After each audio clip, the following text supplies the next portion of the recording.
বাংলাদেশের সেনাবাহিনী সম্পর্কে ভালো অভিজ্ঞতা আছে আপনার। আপনি একটু বলবেন যে বর্তমান পরিস্থিতিতে বাংলাদেশের সেনাবাহিনী কি দুই ভাগে বিভক্ত, বা এক গ্রুপ কি চাচ্ছে কোনো ক্রমে বাংলাদেশে সেনা শাসন জারি করে, আরেক গ্রুপ চাচ্ছে বাংলাদেশটাকে একটি স্ট্রং একটা ভিত্তির উপর দাঁড় করানোর জন্য?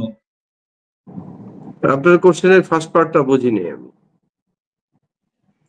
আমি আপনাকে বলতেছি যে বাংলাদেশের বর্তমান যে সেনা শাসন, বাংলাদেশের সেনাবাহিনী কি দুই ভাগে বিভক্ত কিনা? ওকে,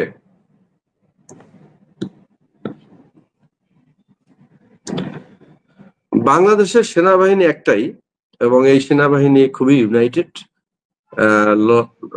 command chain of command is very strong, এবং সবাই খুব ডিসিপ্লিনড, এবং এখানে দুই ভাগ তিন ভাগ বা ভাগের কোনো প্রশ্নই নেই। ওইরকম যদি কোনো সিচুয়েশন হয়ে থাকতো তাহলে মুষ্টিমেয় কিছু অফিসার গত 16 বছরের রিজিমে তারা দলছুট হয়ে কিছু হয়তো এজেন্ডা বিরোধী কার্যকলাপ করে থাকতে পারে, যেগুলা আমার সাবজেক্ট না, যেটা বের করবেন সরকার।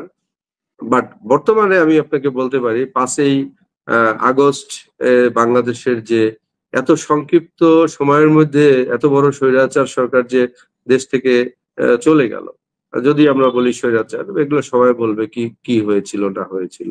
তো এনিওয়ে, এটার কারণ কিন্তু সেনাবাহিনী।